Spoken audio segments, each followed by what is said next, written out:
What up, what up? All right, before I get started, okay, because I've been seeing people talk about this Mychal Kendricks, Malcolm Butler stuff. There's a difference between a trade rumor and trade speculation. This is in the category of trade speculation. Albert Breer has a column for Sports Illustrated, and in his Monday morning quarterback column yesterday, he speculated about how Malcolm Butler could potentially be dealt because he expects teams to call on his availability. Then he speculated that Mychal Kendricks could be a trade partner because the Patriots, they need some help at linebacker. So here's what he writes. Who could be the trade partner? The Eagles make sense, and they have a versatile front seven-piece that would fill a major need for the Patriots, has been tied to trade talks in the past, linebacker Mychal Kendricks. Again, this is more speculation than a rumor. There's no report saying there's ongoing talks between the two organizations. This is just Breer offering an opinion as to what might happen. So, because I've been seeing Eagles fans on Twitter freaking out, oh, this might happen. Da, da, da. No, it's speculation. That's it. That's what this is. Speaking of a potential trade, it's funny because Kendricks is playing well, and now all of a sudden people don't want to trade him. But he's still only playing 37% of the time because the Eagles' base defense is essentially the nickel. Now, I will give Jim Schwartz credit that he's been using Kendricks more correctly this year. So he's been blitzing him through the A-gap. He's been letting him roam around. We've seen him make plays in the running game. So he looks better. Now, this is an interesting scenario because the reason why I would think about this is because Butler is a free agent at the end of the season. I don't think he would be extended. This would be a move that immediately helps the present. Butler, I think, is very good, even though he's, hasn't played well to start the season, and he's also, he didn't even start last week. But you look at the cornerback situation, and defensive backs are hurt more than, can you picture Kendricks and All-Pro because of Bill B? I think it's so funny how, because Bleeding Green Nation had a poll, and, about whether or not they should do this trade, and, it was overwhelmingly no. All of a sudden, Kendricks is playing well, we forgive him. He's still only playing 37% of the time. Butler would be playing 100% of the time opposite of Ronald Darby.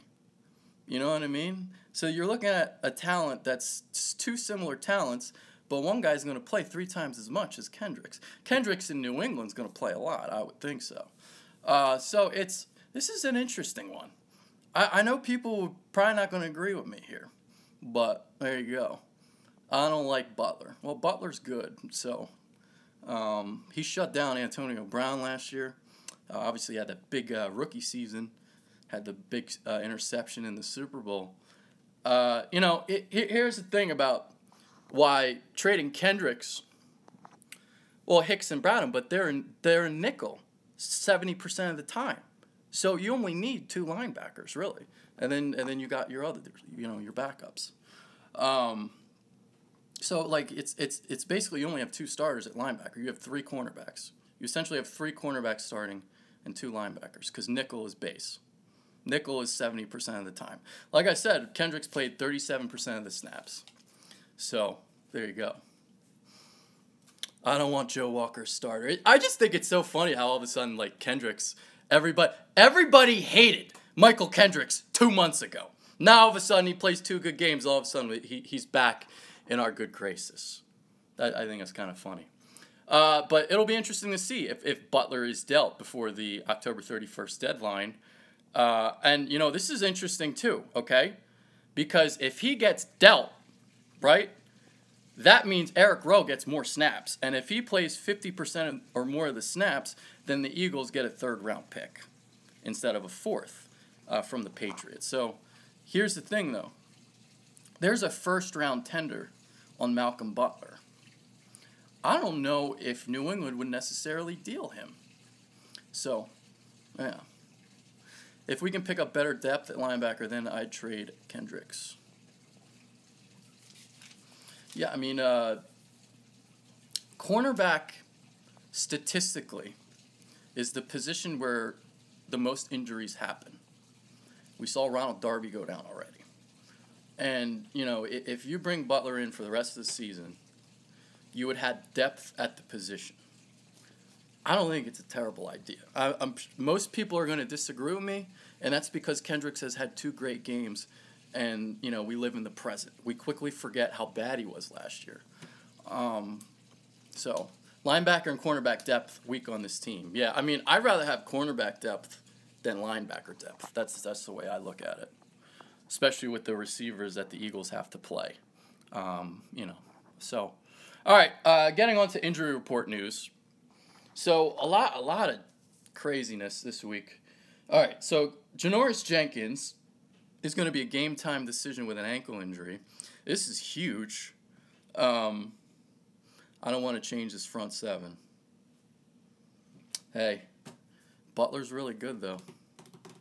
Just saying. All right.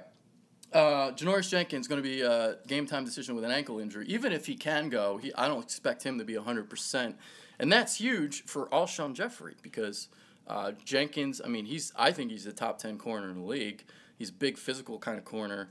And, you know, that's kind of Jeffrey's match. But if he's not going to be playing, then I think Jeffrey is going to have a huge game. He's either going to be going against DRC or Ross Cockrell. So this is a huge injury for the Giants. We'll see if he plays on Sunday.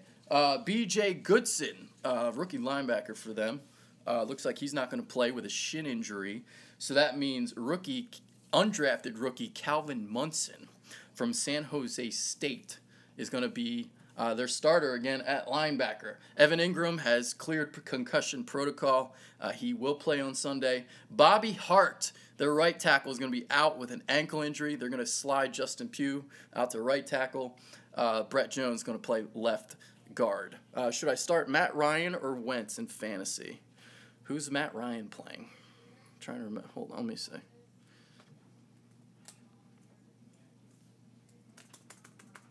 I don't know if the Eagles are going to score a lot of points this week. I don't know. We'll see. Because I got like a 20-13 score. All right. Well, I'll look up who Atlanta plays at the end. All right. Eagles side of things. Detroit. Detroit's pretty good defense too. What's up, pistol whipping? What up? All right. So this safety spot right now. I don't know what's going on with all these hamstring injuries. What happened to sports science? Come on. All these hamstring injuries. McLeod. Corey Graham. Freaking Jalen Watkins. So, three guys with hamstring injuries. And it looks like Watkins and Graham are not going to be able to go. And McLeod's going to be questionable. Yeah. Questionable. So this is going to be a problem if McLeod can't really go because you're stuck with Chris Maragos and Trey Elston, who you just picked up. So, you know, you're going to be thrusting Trey Elston out there. That's not a good thing. But yeah, there you go. That's your injury report.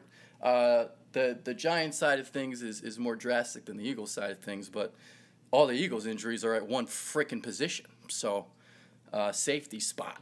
But like I was saying earlier in the video, man, secondary defensive backs, those guys get hurt more than any other position. So, there you go. Bring back Grimes or C.J. Smith. Yeah. So, that's about it for this one. Yeah, so hopefully you guys enjoyed the little thing in the beginning talking about Kendricks and Butler. Again, it's speculation. It's not a rumor. This isn't anything that's ongoing between the teams. So, there you go. All right, I'm out of here. Peace.